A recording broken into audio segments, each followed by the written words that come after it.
Ser hermanos destroza el borde divisorio entre lo étnico, político y cultural, pues en Cristo estamos unidos en un vínculo perfecto que nos hace hermanos y transforma la vida de aquel que lo experimenta. Te invitamos para que junto a nosotros conozcas la verdad del único que cambia vidas. Esto es Entre Hermanos. Sí, pero sí, la primera vez para Javier, y antes de todo podemos orar, claro. Puedes dirigirnos en oración. Claro. Y luego presentar a nuestro invitado. Claro, con gusto.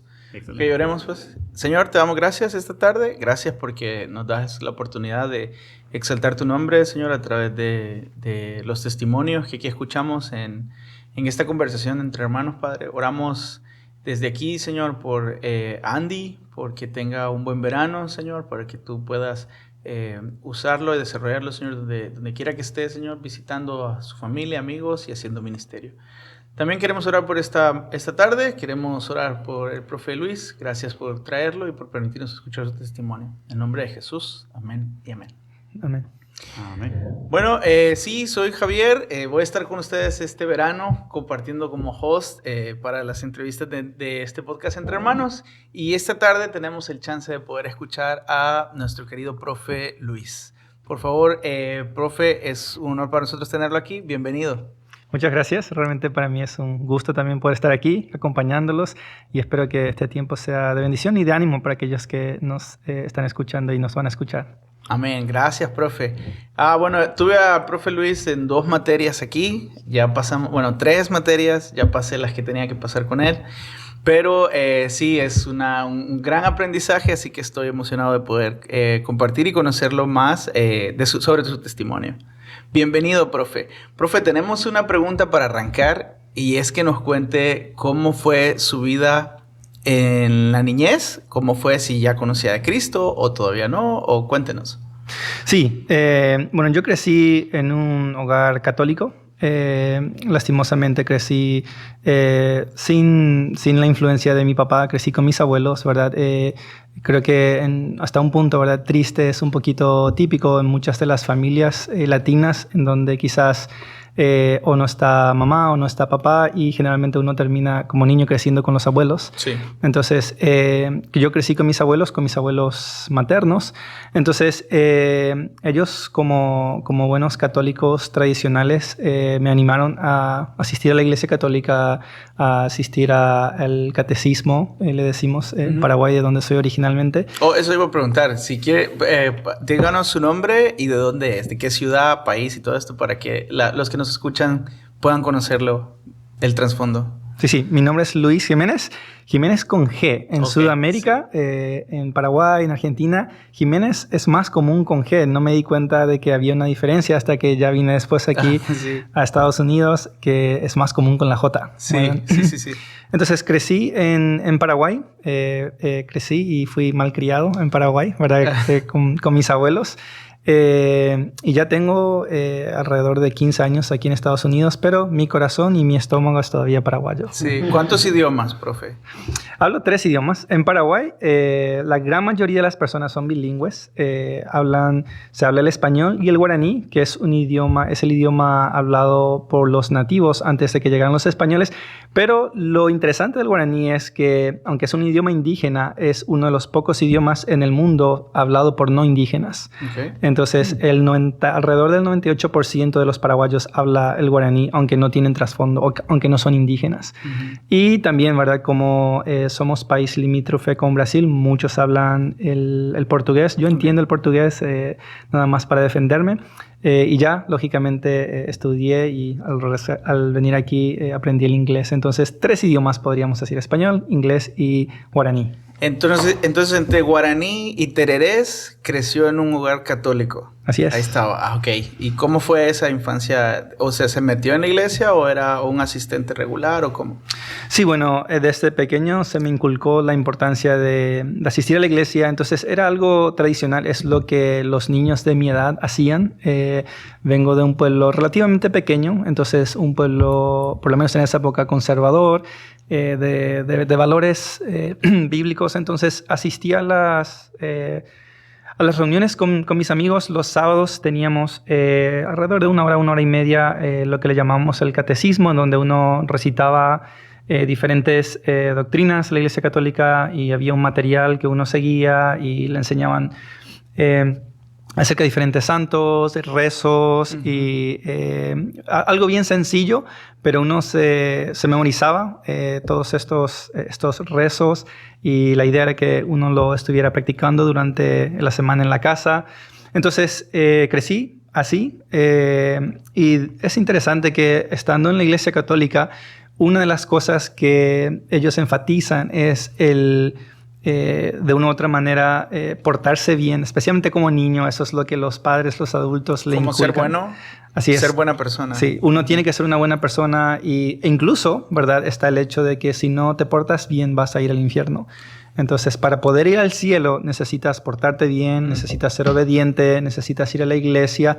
Esas eran algunas de las cosas que me inculcaron y lógicamente de la mano va el tema de las Eucaristías y todas estas tradiciones católicas que uno tiene que hacer. Entonces, pasé por ese proceso, ¿verdad? Quizás hasta alrededor de los 10, 11 años, hasta que, bueno, más tarde el Señor me encontró con el Evangelio. ¿Y cómo estaba en ese momento el tema de la iglesia evangélica en Paraguay? ¿Cómo estaba? ¿Había mucha afluencia o era preponderante la iglesia católica o cómo era? Bueno, creo que hasta el día de hoy Paraguay es uno de los países con mayor índice de católicos en general. Ahora, católicos nominales, ¿verdad? Porque así como quizás en Estados Unidos se tiene la idea de que es un país cristiano, evangélico, pero la gran mayoría no, nada más son de manera nominal, lo mismo sucede en Paraguay. La gran mayoría de paraguayos se identifica como un católico, pero eso no significa que sea un católico practicante o que vaya a la misa los domingos de manera fiel, sino que es parte de la cultura, es parte de lo que uno es como paraguayo. Entonces, la influencia católica es bien grande, ¿verdad? Y hay ciertos días especiales en donde hay un feriado total en honor a la Virgen y ese tipo de cosas.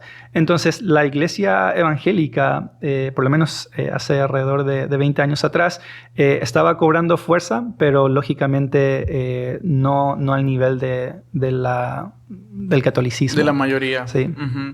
¿Y cuál es su primer contacto con la iglesia? ¿Cómo es ese primer avistamiento de la iglesia ahí para su vida? Sí, es bien interesante porque yo soy el mayor, tengo varios hermanos menores y nada más tengo un hermano de padre y madre. Su nombre es Julio. Y lo interesante es que aunque somos hermanos de padre y madre, en el sentido físico y en la personalidad no nos parecemos absolutamente nada. ¿O el pelirrojo? Sí, entonces sí. Yo soy quizás un poquito más alto que él, tengo la tez un poquito más oscura y él es bien rubio, blanquito, pecas, cabello rojo. Entonces, en el sentido físico nadie cree que somos hermanos, sí, pero lo somos, ¿verdad? Y en la personalidad, yo soy un poquito más reservado, más callado, quizás un poquito más serio, y él es bien jovial, bien amistoso, él se hace amigo de todos, okay, rápido. Entonces, en una de esas ocasiones, él tiene contacto con un pastor que estaba iniciando una obra en mi ciudad, y el pastor lo invitó a él a una escuelita bíblica de verano. Okay. Entonces, él asistió. El primer día yo no fui y luego al regresar, bueno, le dijeron a él que hicieron un grupito y lógicamente hay competencias en las escuelas bíblicas y le dijeron que por cada amigo que traía por cada amigo que traían los niños, al siguiente día iban a tener mayor premio. Creo que era una especie de dulce, ¿verdad? Entonces lo ponían en una cajita, cada amigo que uno traía, más dulces en la cajita, sí, ¿verdad? Entonces él fue invitado a esta reunión, a esta escuelita bíblica de verano, y él fue el primer día y de regreso él convenció a todos mis amigos a que lo acompañaran al siguiente día. Tenía un objetivo. Sí. Entonces, lógicamente incentivado por los dulces, claro, él no conocía el Evangelio. Sí. Y al principio yo dije, como es mi hermano menor, a veces hay como ese deseo de que, bueno, yo soy el mayor y se supone que me tienes que seguir a mí la corriente, no yo a ti. Entonces yo dije, sí, yo no voy a ir. Pero como convenció a todos mis amigos y todos iban a ir con él, yo no quería quedar solo. Entonces claro, yo fui Sí. Yo fui con él y... Voy a ir con mis amigos. No. Sí. Pero lo interesante es que la motivación de mi hermano, él quizás creo que tenía alrededor de 10 años en esa época, entonces la motivación de él fue ganar un dulce. Uh-huh. Y en ese proceso Dios utilizó esa motivación que él tenía y ese día predicaron el Evangelio y yo encontré a Cristo, ¿verdad? Oh, wow. Él me encontró a mí. Entonces ese día el Señor entró en mi vida, el Evangelio obró y aunque él no se convirtió en ese momento, él tardó un poquito más después, okay. ¿Verdad? Él ganó un caramelo y yo gané una relación con Cristo. Amén. Wow. Yo decía que pensé que había conocido primero la iglesia y después del Señor, pero fue todo en el mismo momento. ¿Fue la primera vez escuchar el Evangelio para ti? Así es interesante porque en la Iglesia Católica yo ya había escuchado y estaba familiarizado con varias cosas, con la muerte de Cristo, ¿verdad? Uh-huh. Con la persona de Cristo, uh-huh. Pero lógicamente la noción está un poquito empañada por este aspecto tradicional y el de agregar obras. Por ejemplo, a mí se me había enseñado que para poder ir al cielo uno necesita tener fe en Jesús, pero a la misma vez tiene que portarse bien, uno tiene que cumplir con ciertos rituales, ciertos requisitos. Hay una serie de cosas que uno tiene que hacer por encima de tener fe en Cristo para poder tener una buena relación con Dios. Y aunque yo era bien joven, de una u otra manera... el Señor me hizo consciente de mi pecado y yo me esforzaba en que, bueno, tengo que rezar, tengo que decir el Padre Nuestro tantas veces antes de dormir, tengo que portarme bien y me esforzaba en el sentido humano y quizás duraba bien o tratando de hacer las cosas bien por 1, 2, 3 días, pero constantemente el Señor me hacía recordar de mi pecado y me veía insuficiente. Uh-huh. Entonces estaba en este punto en mi vida donde yo quería ganar la salvación, quería ir al cielo, pero siempre me encontraba corto uh-huh. del estándar que me imponían. Que estaba puesto en la iglesia. Así es. Entonces, luché aún desde joven en mi corazón en cuanto a aceptar el evangelio que me estaban predicando de Jesús más obra, Jesús más estos rituales, porque lo de Jesús ya había sido hecho por mí, pero luego estaba mi parte que yo tenía que hacer, mi granito de arena. Quiero ponerle algo yo, ¿no? Sí, no, y me inculcaban eso. Uh-huh. Tienes que hacer esto, tienes que hacer lo otro. Entonces, yo me esforzaba, pero siempre me veía corto. Y esa realidad de verme corto en un sentido me frustraba y me desesperaba porque quizás duraba bien por 2, 3 días y aunque quizás no hacía algo de manera externa, uh-huh. Yo era consciente de que en mi corazón yo me enojé con alguien, que en mi corazón quizás desobedecí, como el niño que dice, estoy sentado físicamente, pero en mi corazón estoy parado, ¿verdad? De rebeldía. Entonces, aunque yo hacía quizás en el sentido físico, seguía las reglas, en mi corazón había una rebeldía y yo era consciente de eso y me aturdía, me frustraba el hecho de no poder ser consistente en hacer las cosas de una manera correcta, sí. De una manera fiel. Y creo que el tema ahí a veces es que la gracia no puede ser tan fácil, ¿por qué? O sea, tengo que hacer algo, ¿no? Y se nos enseñó así. Pero recuerdo una frase que usted dice en una de las clases y dice como, no puedo hacer nada para que Dios me ame más. Eso fue como, o sea, Dios ya tiene eso y no es que yo pueda hacer algo más. Como nuestros hijos a veces lo ponemos en un plano más humano. Y eso me hizo recordar ahorita eso, de que a veces pensamos en eso, de que es muy, muy barato, no sé, tengo que hacer algo por pagar mi salvación, ¿no? Eso. ¿Y recuerdas lo que entendiste que era diferente del mensaje que se dio en la iglesia? ¿Qué fue que te hizo entender que es diferente ese mensaje? Sí, me acuerdo de manera vívida, claramente. Ese día se compartió Romanos 6:23, porque la paga del pecado es muerte, mas la dádiva de Dios es vida eterna en Cristo Jesús, Señor nuestro. Y la persona que estaba enseñando esta lección nos hizo memorizar el versículo y luego lo explicó. Y explicó que a causa de nuestros pecados, todos estamos separados de Dios, estamos muertos en el sentido espiritual. Y dentro de mí, yo era consciente de eso, sabía que yo era pecador y que estaba separado de Él. Pero lo que no había entendido o lo que no se me había explicado de una manera bíblica, fue la segunda parte, pero la dádiva o regalo de Dios es vida eterna en Cristo Jesús, Señor nuestro. Y explicaron este aspecto de que es un regalo, de que no es algo que yo pueda ganar, no es algo que yo pueda hacer. Sí. Entonces explicaron el hecho de que Jesús vino a morir por nuestros pecados en la cruz, y cuando nosotros depositamos nuestra fe en Él, cuando confiamos en Él completamente, a través de la fe somos salvos. Entonces es la fe en la obra de Cristo lo que nos salva, no lo que yo hago después o la manera en cómo yo me comporto. Entonces como que se prendió un foquito, una lamparita ahí, y dije, eso tiene sentido. Sí. Eso tiene sentido, que la salvación sea a través de lo que Cristo hizo y no a través de lo que yo hago continuamente. Mi salvación no está puesta en cómo yo me comporto el día a día, en cómo yo actúo constantemente en el presente, en el futuro, sino en lo que Jesús ya hizo por mí en la cruz, en el pasado. Entonces, esa fue una revelación para mí, y ese día, estando en mi cuarto de rodillas, dije, mira, le dije a Dios, no entiendo completamente todo, pero según lo que me enseñaron, es a través de la fe que uno tiene la salvación, una relación genuina con Dios, y yo deposito mi fe en ti, reconozco mi pecado, límpiame, restáurame, por favor, dame una relación contigo, porque yo quiero estar contigo, quiero caminar contigo. Entonces, ese día el Evangelio llegó a mi vida a través de este pasaje, Romanos 6:23. Y esa es la primera parte, pero aquí descubre algo, pero obviamente tiene que ir afirmando otras verdades bíblicas. Entonces, pregunta, ¿quién fue la pieza que Dios usó para poder poner fundamentos sobre su vida? En temas doctrinales, en temas de iglesia, de esto, de vida cristiana. Primero, ¿qué edad tuviste cuando eso ocurrió? Tuve 12 años.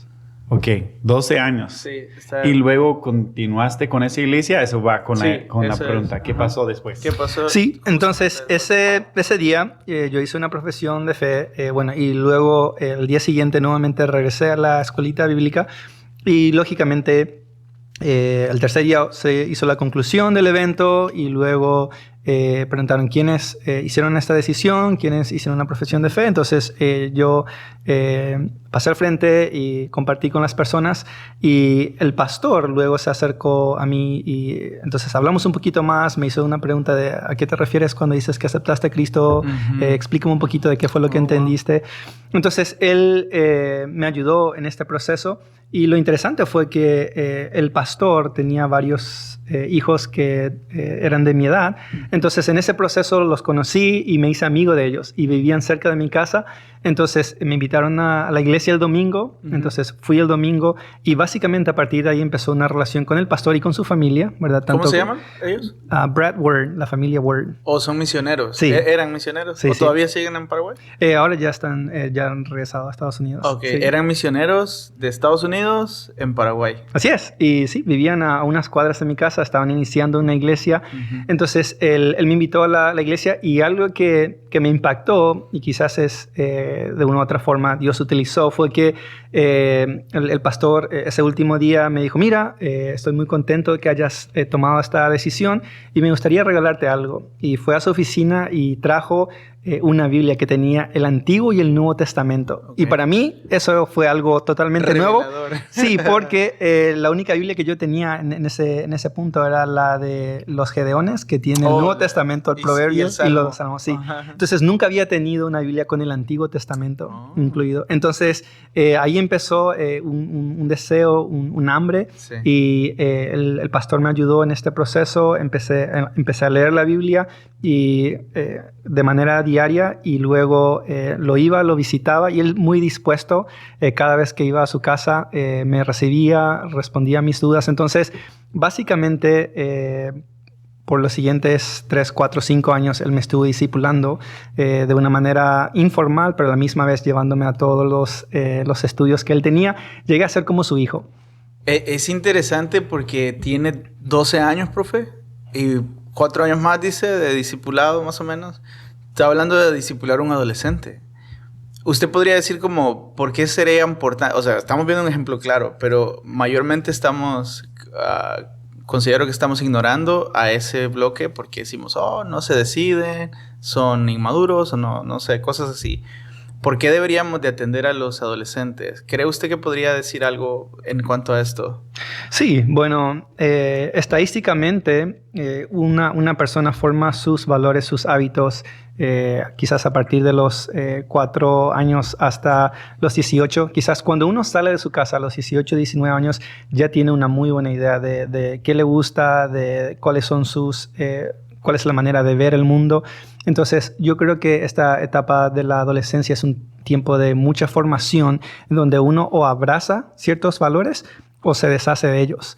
Entonces, en ese sentido, creo que el Señor tuvo mucha gracia de mí en poner a esta persona, a este pastor, Brad Word, y influenciarme en esa época, al punto de que cuando ya llegué a una etapa más alta en cuanto a edad, en cuanto a mis convicciones, esas convicciones eran bíblicas.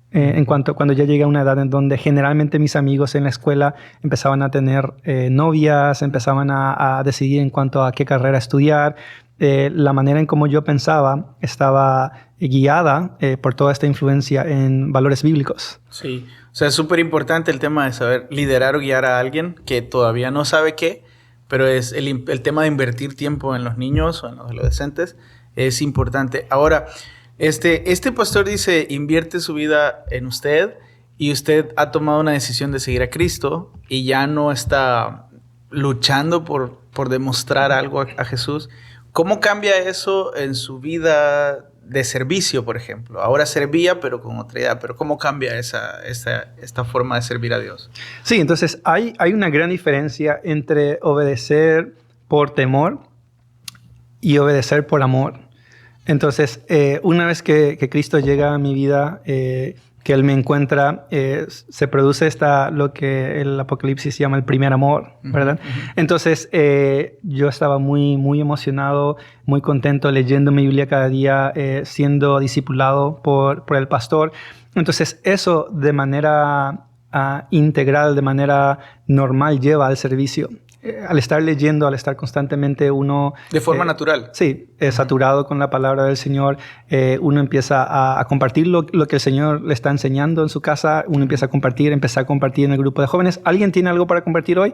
Y yo había leído mi Biblia durante la semana, el pastor me había aclarado algunas dudas y bueno, aprendí esto. Sí. Entonces, de manera natural, uno va de una u otra forma tomando ciertos roles en la iglesia. Entonces, el Señor me permitió ser parte de un grupo de jóvenes muy, muy hermoso y con el paso del tiempo, a la par que crecía mi fe, Él me permitió, y también con el ánimo del pastor, a involucrarme un poquito, a veces compartiendo algo que el Señor había hecho conmigo, otras veces dando un pequeño devocional, y alrededor de mis 18 años creo que fue cuando compartí mi primer sermón.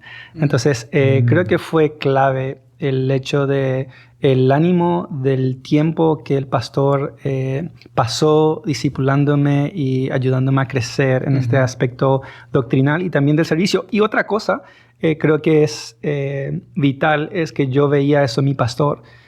Él estaba constantemente escribiendo. Entonces, muchas de las veces cuando yo iba a su casa para hacerle una pregunta bíblica, me decía, mira, tengo que ir a aconsejar a alguien o tengo que hacer este estudio, pero vente, vamos, y en el camino hablamos. Entonces, yo constantemente estaba escuchando, aprendiendo y viendo que él hacía el ministerio. Entonces, era normal para mí cuando de repente un amigo tenía una necesidad, seguir ese patrón que yo había visto en mi pastor. Claro. Y en esta etapa quisiera saber qué pasaba del otro lado. O sea, esta es la parte espiritual, la parte iglesia, pero su parte de educación, por ejemplo, ¿hizo escuela en casa o fue a una escuela regular? ¿Y cómo era su vida en esa parte? Sí, bueno, yo asistí a escuelas públicas y en general, antes de Cristo, es interesante que no me fue muy bien en la escuela. De hecho, repetí un grado. Creo que fue el segundo grado. Lo repetí. Sí. Pero no quizás por irresponsable. Sí, por no priorizar. Digamos. Sí. Y lo interesante fue que algo pasó cuando el Señor entra a mi vida que cambió mi perspectiva. Entonces, antes de Cristo, en cuanto a mis estudios, no era muy enfocado, no le echaba ganas. pero una vez que Cristo viene en mi vida, es interesante que, por ejemplo, al leer la Biblia todos los días, el pastor era muy proactivo en darme libros para leer. La simple lectura, estar acostumbrado a la lectura, hace que uno cambie su manera de hablar, en la dicción.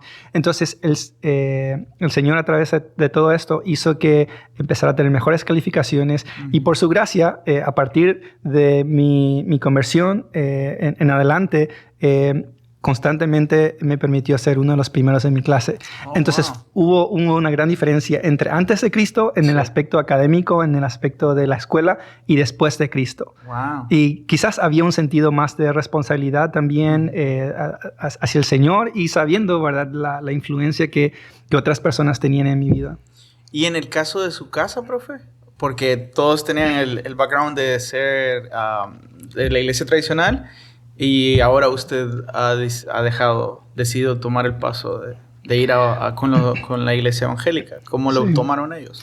Al principio fue un poquito difícil para mi familia, aunque hasta un punto ellos me inculcaban ir a la iglesia católica por costumbre. Pero ellos conocían mi vida y se dieron cuenta muy rápido, después de venir a Cristo, el impacto de que la manera en cómo actuaba, en la manera en cómo hablaba, me dirigía hacia ellos, fue diferente. El Señor hizo un cambio en mí. Entonces, quizás desde el punto de vista tradicional, no estaba siguiendo las costumbres o la iglesia en la que mi familia estaba acostumbrada, pero ellos vieron el cambio positivo que Cristo hizo en mi vida. Entonces, eso los animó a que, bueno, parece que por lo menos le está ayudando a él en este aspecto. Entonces me dieron libertad. Mi mamá me dio libertad en asistir, porque ella pudo ver los frutos de mi relación con Dios, y aún en mi trato con ella y con los demás, de cómo había cambiado en el sentido positivo. ¿Y ellos comenzaron a seguirlo a usted o ir a la iglesia también? Sí, es interesante que al principio, en general, mi familia extendida estaba un poquito reacia en cuanto a la iglesia evangélica, pero después de un tiempo, mi hermano empezó a asistir a la iglesia, mi hermano llegó a los pies del Señor. Ya no por dulces. Sí, ya no por dulces.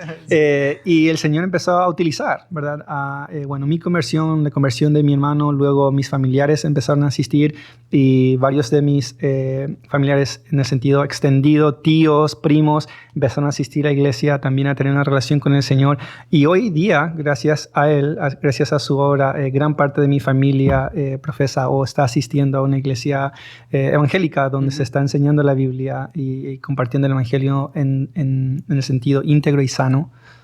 Me dice que a los 18 más o menos ya comparte su testimonio. Es un tiempo para usted la final de la bachillerato, high school, no sé cómo se le llama en su país. ¿Estudió otra cosa o empezó a estudiar la Biblia allá, o cómo fue su proceso? Sí, fue interesante. Una vez que estaba cerca de terminar la preparatoria, lógicamente una pregunta común para las personas es ¿qué vas a hacer después?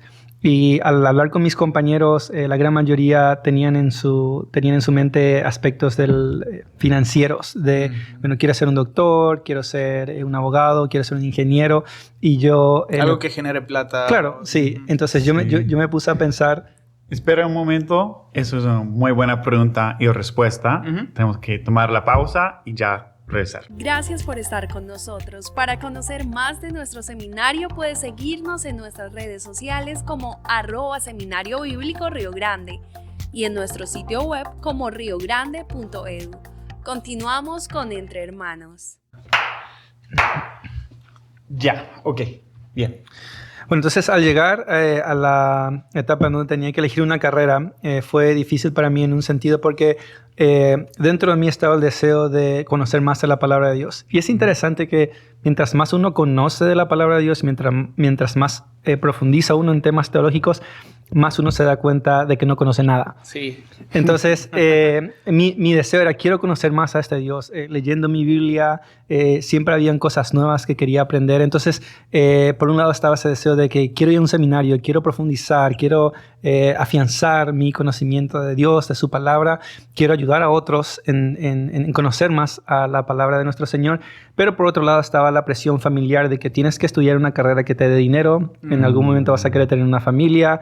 Y, ¿Puedo preguntar durante todo ese tiempo estás en la misma iglesia con el pastor todavía y todo hasta ese momento? Sí. Ok, sí. bien.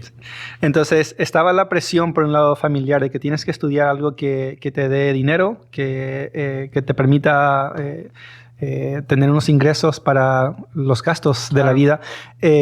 Y bueno, varios de ellos, que especialmente, ¿verdad?, mi papá, que no era creyente, al compartirle mi deseo de que creo que me gustaría ir a un seminario, generalmente en Latinoamérica, ¿verdad?, no sé cómo sea en otros lugares, pero específicamente en Paraguay, la gran mayoría de pastores no son pagados por la iglesia. Uno tiene que tener un trabajo aparte. Como bivocacional. Tiene que ser bivocacional. Entonces, lo que me decían ellos es, está bien que quieras estudiar la Biblia, pero la Biblia no te va a dar dinero.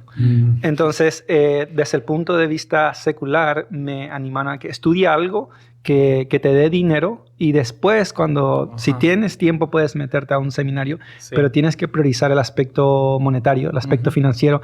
Entonces, yo estaba en una lucha dentro mío en que yo tengo el deseo de querer ir a un seminario, de querer aprender más, pero por otro lado, aún algunos de mis familiares me trataban de desanimar y decían, estudia una carrera primero antes de hacer eso. Entonces, básicamente estaba en esta disyuntiva y pensé, ¿cuál es una carrera que pueda estudiar, que sea rápido, que no cueste mucho dinero, pero y que pueda trabajar rápido para poder ir al seminario? Ajá. Y entonces, que satisfaga las necesidades. Claro. Entonces, estaba en ese proceso y se me ocurrió, ¿verdad? Un día voy a estudiar inglés, porque inglés es rápido. Tengo muchos amigos que hablan inglés y cuando uno habla inglés, uno puede encontrar trabajo casi en cualquier parte. Me gusta, es divertido, no es mucha presión en el sentido económico de ir a una universidad y también uno lo puede aprender rápido. Entonces dije, bueno, voy a estudiar inglés y para hacer la historia corta, el Señor me permitió estudiar inglés por un tiempo y en ese proceso el Señor fue acrecentando el deseo en mí de iniciar un estudio en un seminario y empecé a buscar... ¿En Paraguay? En Paraguay. El Señor abrió las puertas para que yo pudiera ir a vivir con otra pareja de misioneros que estaban iniciando una obra. ¿Cómo se llaman ellos? Wilson y Wendy Paiva. ¿De aquí a Estados Unidos también? Paraguayo y ella americana. Okay. Entonces, ellos estaban iniciando una obra. Entonces, dentro de mí dije, voy a ir a estudiar, voy a ir a trabajar con ellos, voy a ayudarles a plantar una obra y a la misma vez ellos hablan inglés en la casa. Entonces, voy a matar dos pájaros de un solo tiro. Voy a estar estudiando inglés a la misma vez que estoy involucrado en el ministerio. Sí. Entonces, fui a vivir con ellos y me matriculé a una clase de inglés, a un instituto. ¿Qué distancia había de su casa a este nuevo proyecto? Bueno, tuve que ir a mudarme, que fueron como 3-4 horas a vivir en otra ciudad. Entonces, lo interesante fue que estuve viviendo con ellos, me matriculé a una clase de inglés y tenía que ir a estas clases de inglés, a este instituto. Y como les dije anteriormente, en Paraguay la gran mayoría habla 2 idiomas, español y guaraní. Y ahora yo estaba en un instituto aprendiendo un tercero, el inglés. Y aunque me gustaba el idioma, muchas veces me acuerdo, estando en la clase, no nos permitían hablar español o guaraní, solo inglés. Una vez que uno entraba en la puerta de la institución, era solo inglés. Okay. Entonces, yo me frustraba muchas veces estando en la clase porque decía, estoy aprendiendo un idioma que no necesito en el sentido práctico cuando ya tengo otros idiomas. Y lo que yo tendría que estar haciendo ahora con mi tiempo es estar en un seminario aprendiendo la palabra de Dios. Y sentía como que estaba perdiendo mi tiempo. Tenía una frustración. Sí. ¿Y por qué tengo que estar haciendo esto? Idealmente a mí me hubiera gustado estar en un seminario. Y lo interesante fue que esta pareja había asistido al Seminario Bíblico Río Grande antes de ir a Paraguay y empezar una obra. Entonces, yo, aún estudiando ahí, no podía entender. Había varias cosas que no podía entender. Y en mis oraciones le decía a Dios, ¿por qué estás haciendo esto? Una es, ¿por qué estoy viviendo con gente que no es mi familia? ¿Por qué estoy aprendiendo un idioma que no necesito? ¿Y por qué no me permites estar en un seminario y aprendiendo más de tu palabra? Entonces, estaba viendo la forma de poder entrar en un seminario. Lógicamente, todos los seminarios tienen un costo. Claro. Y ningún familiar me dijo que me iba a apoyar si yo iba a estudiar. De hecho, un familiar me dijo, Luis, te vamos a apoyar para que estudies una carrera, cualquier otra menos el seminario. Si vas a ir a un seminario, si quieres ser un doctor, si quieres ser un ingeniero, te vamos a apoyar. Pero si vas a ir a un seminario, eso no te va a dar dinero, no vamos a malgastar nuestro dinero. Entonces, estaba en esta situación en donde quería ir al seminario, pero financieramente no podía. Estaba viviendo con estas personas que no eran mi familia en el sentido sanguíneo y estaba frustrado. Pero cada vez que podía estaba buscando seminarios, averiguando, quizás había alguna beca, esto o lo otro. Y en uno de esos días estaba en la oficina, en la casa de este amigo, y estaba revisando diferentes seminarios en Paraguay y en Argentina. Y él llega y me dice, ¿qué estás haciendo? Yo le digo, bueno, estoy averiguando acerca de seminarios. Y él me dice, me pregunto si el seminario donde yo fui tiene una página web, si tiene información. Y yo le dije, ¿cómo se llama? Me dijo, Río Grande, Seminario Bíblico Río Grande. Entonces lo escribí ahí y apareció. Me dice, sí, mira, me parece interesante. Conozco a esa persona, a ese maestro, sí, me acuerdo de esto. Y luego yo estaba enviando correos a diferentes seminarios. ¿Cuáles son los requisitos? Tratando de averiguar. Y él me mira y me dice, ¿por qué no preguntas en Río Grande? Y dentro de mí dije, pero es que está en Estados Unidos. Sí. Mi inglés no es todavía lo suficientemente bueno y no tengo dinero ni siquiera para estudiar aquí. ¿Cómo voy a ir allá? Claro. Y él me dice, tú pregunta, ¿verdad? Entonces yo copié el mismo correo que había enviado a muchas instituciones en Paraguay y ahí en países vecinos y lo envié nada más por el ánimo que él me había hecho. Él me dijo, mira, las clases son en español, ellos proveen una beca de trabajo que te permite pagar por tu estadía, tu alimentación, entonces no pierdes nada probando. Y dije, bueno, entonces copié, pegué y envié el correo. Para hacerte la historia corta, a todas las instituciones que envié en Latinoamérica, ese correo ninguno me respondió. Como una semana después recibí una llamada de un número desconocido, extraño, ¿verdad? Extranjero. Respondí y me dijeron, te estamos llamando de Río Grande, recibimos tu aplicación y nos gustaría hablar contigo, hacerte una entrevista. Y empezó el proceso. Y al principio yo le seguí la corriente porque para mí era algo muy lejano, que no iba a suceder. Casi imposible. Sí, era imposible. Entonces ellos me dijeron, bueno, nos gustaría hacerte estas preguntas. Me hicieron la entrevista, luego me dijeron, envíanos estos documentos, etcétera, etcétera. Para hacer la historia corta, creo que duró como 1 o 2 meses. Me dijeron, has sido aceptado como estudiante. Si el Señor permite, nos gustaría tenerte aquí. Entonces yo dije, excelente, pero ¿verdad? Quedó ahí.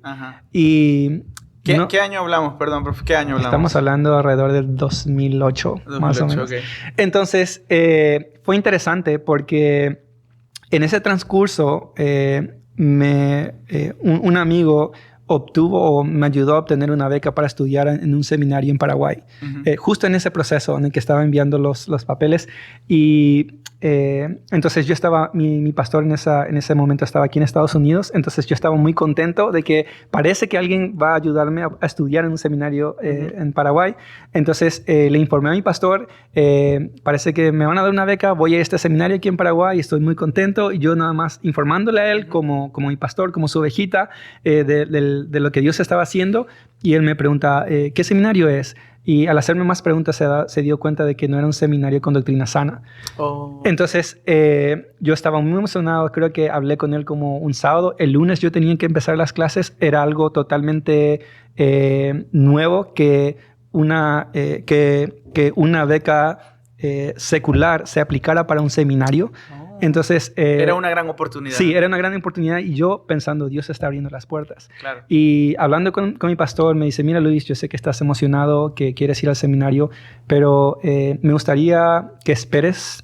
Cuando yo voy a regresar dentro de unos meses, me gustaría que esperes y me gustaría hablar contigo acerca de unos aspectos doctrinales que ellos manejan. Sí, que esa institución enseña con los cuales nosotros quizás no estamos de acuerdo. Entonces, para mí eso fue una gran decepción porque yo estaba muy emocionado. El lunes empiezo a estudiar en el seminario. Entonces, estaba entre la espada y la pared. Por un lado, Dios parece que estás abriendo todas las puertas para que yo pueda ir a un seminario finalmente, después de todo este tiempo que he perdido estudiando otra cosa. Pero por el otro lado estaba mi pastor, la persona que has puesto en mi vida para guiarme, para mentorearme, me dice, no, espera. Entonces dije, ¿a quién obedezco? ¿Obedezco a este deseo de querer estudiar? Sí. O aunque no entienda, o escuchar la voz de mi pastor, de la persona que Dios puso como autoridad. Toda tu vida, ¿no? Sí. Prácticamente. Así vida es. cristiana. Sí, entonces fui el lunes al seminario básicamente a decirles gracias por la oportunidad, lastimosamente no voy a poder estudiar aquí. Entonces fue un tiempo muy triste en mi vida, no entendía por qué sucedió eso. Mi pastor regresa después de unos meses, hablamos y le compartí que había sido aceptado aquí en Río Grande. Y para hacerte la historia corta, hasta el día de hoy no sé cómo se cubrieron todos los gastos. Hasta el día de hoy no sé quién pagó por mi boleto de avión. Entonces Dios cerró las puertas en este otro seminario y las abrió aquí en Río Grande. Llegué aquí al aeropuerto en Houston y muchas de las personas con las que yo había venido eran latinas. Salí del avión y todo estaba en inglés. Muchas personas estaban completamente perdidas. Y yo decía, bueno, yo sé qué significa eso. Yo aprendí eso en el instituto. Sí. Entonces, como que luego llegué aquí al seminario y como que se prendió el foquito de que, Luis, tú pensaste que estabas desperdiciando tu tiempo viviendo con personas que no eran tu familia, pero yo te estaba preparando para que vivieras en un lugar fuera, lejos de tu familia. Pensaste que el inglés no te iba a servir. Yo te estaba preparando con eso. Entonces, como que ahí fue cuando... Dios se condicionó todo. Sí, como que sí, me di cuenta de el plan que yo tenía era bueno, pero el que Dios tenía era mucho mejor. Wow. Entonces, así, el Señor me trajo aquí y 15 años después estoy casado, tengo 2 hijos, uno en camino. El Señor me ha permitido ser parte aquí del staff en el seminario y ha sido un tiempo muy enriquecedor. Ahora vamos a la parte esta de la love story porque es súper interesante, lo hemos oído un par de veces. ¿Qué edad tuviste cuando llegaste otra vez? ¿Cuánto tiempo duró ese tiempo de esperar, investigar y todo eso? ¿Y qué edad? Bueno, desde que empecé a investigar de esa conversación con el amigo, quizás pasaron 6-8 meses. Okay. Entonces, fue rápido. Realmente el Señor obró de una manera. Y llegué aquí como, creo que tenía 19-20 años. 19, wow. Para dar ese paso al aquí, ¿qué tanto facilitó o qué tanto fue el tema de lo cultural? Porque aunque usted estaba creciendo en la escuela, en Paraguay, perdón, obviamente la influencia cultural del pastor estaba cayendo sobre usted, ¿o no? Sí, es interesante. Muchos de mis amigos en broma me decían que yo era muy agringado en algunos aspectos. Y lo interesante es ahora reflexionar en mi pasado es que yo no crecí con una figura paterna, por lo menos biológica. Sí. Pero como llegué a los pies del Señor muy temprano, a los 12 años, y el pastor de la iglesia me discipuló por muchos años. En un sentido, él fue la figura paterna que tuve. Sí. Pero él era un misionero americano, entonces la manera en cómo preparó mis estudios o la manera en cómo leía mi Biblia eran directamente influenciadas por él. Entonces, lógicamente, él, en el sentido cultural, me animó a leer, me animó a ser organizado, me animó a todo este tipo de cosas que quizás lo asociamos más con la cultura americana que latina. Entonces, hasta el día de hoy yo puedo ver ciertas cosas, cierta forma de pensar y ciertos aspectos culturales que fueron influenciados por él. Ok. Bueno, y ahora estamos aquí y obviamente, como dijo, Dios acondicionó todo y ahora pues se ha convertido en una forma de vida aquí, ¿no? El tema también, la cultura. ¿Cómo fue entonces? Viene soltero y ahora dice que tiene familia. ¿Cómo fue eso? Mira, el otro día encontré unos videos un poco viejitos de un Luis muy flaco, muy joven. Tengo que buscar esos para meterlos. No, el Señor ahora hace cosas grandes en nuestras vidas. Eso veo, porque vino soltero y venía listo a estudiar y ahora dice, tengo una familia y todo eso. ¿Puede contarnos un poco sobre eso? Sí, es interesante y es un testimonio, ¿verdad? Y me gustaría ser intencional en darle la gloria a Dios. Muchos de mis familiares me dijeron, la Biblia no te va a dar dinero. Y aunque eso es cierto, uno no se va al seminario para ganar dinero. A lo largo de mi vida yo he notado la enorme bendición que Dios me ha dado. Yo llegué con una maleta aquí al seminario. Ahora con mi familia tengo una casa, tengo un garaje que cada vez se hace más pequeño de tantas cosas, ¿verdad? Que el Señor me ha dado. Hace unos meses fui a visitar a mi familia y fui con mi esposa, con mis 2 hijos y con el otro, con el hijo en camino, de verdad, en el vientre de mi esposa, con varias maletas, varios equipajes. Entonces, fui de visita a mi país con más maletas de las que originalmente traje. Oh, sí. Con comparación, sí. Así es. Entonces, el Señor ha provisto para todas mis necesidades. Me ha provisto un trabajo, me ha provisto de amistades, me ha permitido trabajar en el ministerio. Entonces, mucho más quizás en el sentido académico, en el sentido profesional, el Señor me ha dado mucho más que lo que una carrera secular me hubiera dado. O por lo menos el sentido de satisfacción. Que contrasta un poco con el pensamiento de toda la gente, ¿no? De la mayoría, de la voz popular que dice como, no, es que la iglesia no da dinero. Y como dice, o sea, es cierto. Pero contrasta con el deseo de quererte ver como doctor o ingeniero o cualquier otra carrera que sí, pues hay un sueldo base o fijo y puedes aspirar a más. Pero ahora, viene entonces aquí y termina su carrera y luego... ¿Qué hace después de esto? ¿Se casa antes de su carrera o después? ¿Cómo fue esto? Sí, entonces yo vine al seminario con la mentalidad de Pablo. Yo no voy a casarme, yo voy a ir a estudiar y voy a obtener herramientas y luego me regreso y ayudo a mi iglesia. Ese era mi plan. Y por los primeros 2 años me enfoqué en mis estudios 100%. Sí. Tenía unos amigos con quienes tenía una afinidad, hablaba, pero realmente no estaba yo enfocado en conocer a muchachas. Y de hecho trataba de ser proactivo en ignorar y en no pasar tiempo en esas cosas. Pero ya después... Cero canchas. Es interesante. Yo estaba estudiando mis versículos porque también tenía en un sentido... Eso es doloroso. tenía en un sentido no una presión, pero un sentido de compromiso con las personas que me estaban apoyando. Okay. Porque yo sabía que personas se estaban sacrificando para que yo pudiera estar aquí estudiando. Sí. Entonces, no quería yo verme desperdiciando el tiempo, no haciendo para lo que yo había venido. Entonces, reconociendo el sacrificio de las personas en mi país, de mi pastor, de otros que estaban orando y se estaban sacrificando por mí. Entonces, quería... por lo menos a través de, en lo posible, ser responsable con mis estudios, claro, poder devolverles esa inversión que ellos estaban haciendo en mí. Pero entonces, fue mi tercer año que la que hoy es mi esposa llegó al seminario para estudiar español. Okay, entonces, sí, no fue amor a primera vista. De hecho, hubo unos malentendidos en las primeras semanas, los primeros meses.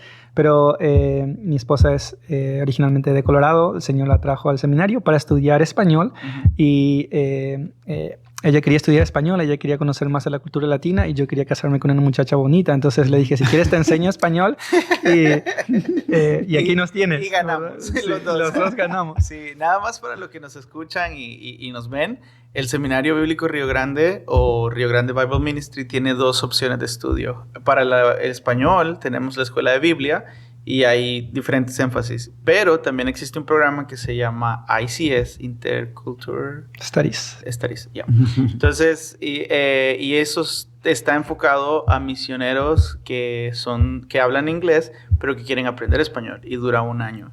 Entonces, ella vino a ICS y el profe vino al seminario. Entonces, sí, así nos conocimos, ¿verdad? Okay, sí. Aunque no asistíamos, aunque ella estaba aprendiendo español y yo estaba estudiando de la Biblia, el campus es el mismo, muchas de las clases son las mismas en el sentido del salón. Entonces, uno convive con otras personas. Y parte del entrenamiento de los que vienen a aprender español es interactuar con los estudiantes. Entonces, en ese proceso formamos una amistad y eso llevó más tarde a un compromiso. Y yo gradué en mayo del 2013 y 2 semanas después me casé. Oh, wow. Entonces, el Señor proveyó me gradué, me casé, me fui a mi luna de miel y 1 semana y media después estaba de regreso al seminario ya como parte del staff. ¿Y cómo fue el proceso de que lo llaman de ser estudiante de staff?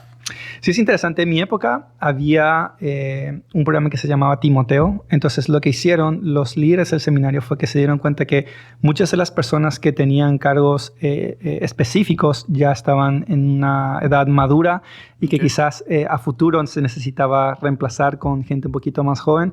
Entonces, lo que hicieron fue crear un programa que se llamaba Timoteo. Escogieron algunos alumnos y esa era parte del plan de trabajo. Uh-huh. Y básicamente invirtieron en nosotros, permitiéndonos conocer mucho del aspecto administrativo, trabajando con diferentes personas en diferentes puestos.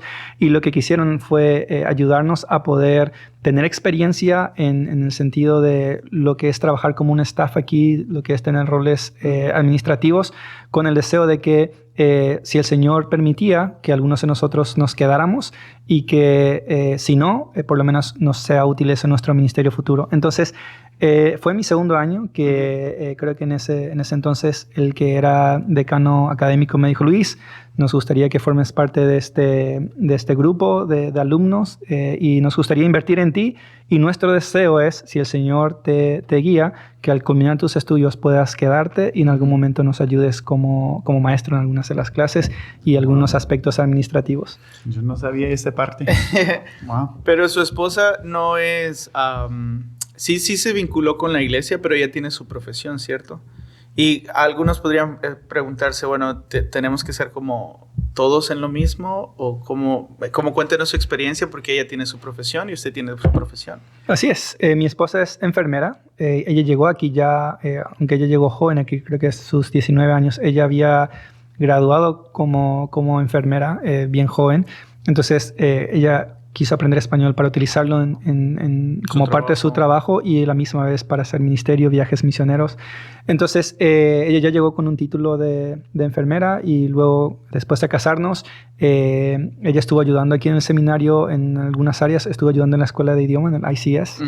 Y después de un tiempo, el Señor abrió las puertas para que ella pudiera trabajar en su profesión como enfermera, pero desde casa. Okay. Entonces, ella el día de hoy sigue ejerciendo, trabaja medio tiempo, alrededor de 20 horas por semana desde casa. Uh-huh. Entonces, en ese sentido, el Señor le ha permitido continuar utilizando algo que ella ya, un título que ella tenía, uh-huh. Porque hay cuestiones para poder mantener una licencia de una carrera, uno necesita estar practicándolo. Claro. Entonces, ella invierte alrededor de 20 horas por semana trabajando como enfermera y el resto lo tiene para dedicarse a la casa, a la familia, ayudar en diferentes áreas aquí en el seminario. Uh-huh. Y yo trabajo, ¿verdad?, de tiempo completo en el seminario y también en la iglesia. Ahora estamos aquí ya en el 2023. ¿Cuáles son? Obviamente fue de estudiante, luego staff, empezó a entrar como maestro y luego otras responsabilidades. ¿Y hoy cuál es su función aquí en el seminario? ¿Qué hace usted? ¿A qué se dedica? Y perdón, tristemente estamos llegando al final del tiempo, entonces puede ser la conclusión para ¿Qué hace la conversación de hoy. Sí, ¿qué hace hoy el profe Luis y a qué se dedica hoy, justamente el 2023? Sí, es interesante que la gran mayoría de los miembros del staff aquí tienen diferentes roles. Y aparte de enseñar unas clases, uno de mis roles es ayudar en el departamento online, que es algo relativamente nuevo. Entonces, soy el director del departamento online y estoy encargado de básicamente poder ofrecer todos los programas que tenemos de manera presencial, poderlo ofrecer de manera virtual. Entonces ya no es necesario que una persona que no pueda o que si se le dificulta a alguien dejar su carrera, dejar su familia y mudarse aquí a Estados Unidos a vivir por 4 años para obtener un entrenamiento, ahora tenemos la facilidad de poder ir a aquellos que no pueden venir a nosotros. Y esa es parte de mi rol. Entonces estamos en este proceso de ofrecer nuestras clases por internet de manera a través de videos pregrabados y también a través de Zoom en vivo. Uh-huh. Y mi deseo es que el Señor continúe este ministerio, que como seminario podamos seguir entrenando a más personas para que la iglesia siga creciendo, para que más personas lleguen a los pies de nuestro Señor. Y el Señor ha bendecido el ministerio, los programas online. Hemos visto un crecimiento constante en la cantidad de alumnos. ¿Cuántos estudiantes aproximadamente y cuántos países aproximadamente? Bueno, creo que tenemos más de 100 estudiantes online y hace unos años empezamos con 9. Y es interesante porque aquí en el seminario, en el sentido presencial, tenemos quizás alrededor de 120, 130. Si el Señor continúa bendiciendo el ministerio, yo creo que en algún punto vamos a sobrepasar la cantidad de estudiantes presenciales. Y lo interesante de los programas online es que no estamos limitados a que en cuanto al número de estudiantes. Aquí estamos confinados a qué tantas personas pueden caber en una clase. En una clase. Pero por internet uno puede tener una mayor cantidad de alumnos. Entonces el Señor lo ha bendecido y mi deseo es que el Señor continúe utilizando. Yo veo que el mundo secular utiliza la tecnología para cosas que no son buenas y creo que como creyentes necesitamos ser mansos como palomas pero astutos como serpientes. Utilizar la tecnología para poder alcanzar a más personas, para poder entrenar a más personas, de manera que la obra siga creciendo, siga alcanzando a más personas. Profe, ya para cerrar, que son los últimos minutitos, ¿qué mensaje pudiera darle usted a una persona que se encuentra ahora mismo en la posición en la que usted estaba? Tengo hambre, tengo sed del Señor y no sé qué hacer o qué, o sea, ¿qué podremos decirle a estas personas así, que están con sed, pero se encuentran frente al desafío de tomar diferentes decisiones, como su caso hace un par de años? Sí, bueno, lo primero es que Dios nos habla a nosotros a través de su palabra. Él nos dice las cosas que Él quiere de nosotros y las cosas que debemos evitar. Pero hay otras ocasiones que tenemos preguntas o dudas con respecto a qué carrera voy a estudiar. Y la Biblia nos dice, estudia esto. En ese caso creo que el patrón que vemos en la Biblia es de acudir a personas maduras espiritualmente para que nos puedan dar consejo. Eso fue lo que vemos en el caso de Moisés, que estando en el desierto, viene su suegro, le dice, te vas a matar haciendo todo el trabajo solo. Le da un consejo sabio. Sí. Alguien más maduro, alguien que tenía más experiencia, especialmente maduro en el sentido de su caminar con el Señor. Entonces, animaría a las personas que están en una situación así de no saber qué hacer, de qué rumbo tomar, de buscar a personas sabias, personas maduras en la iglesia, con experiencia que puedan aconsejarlo bíblicamente.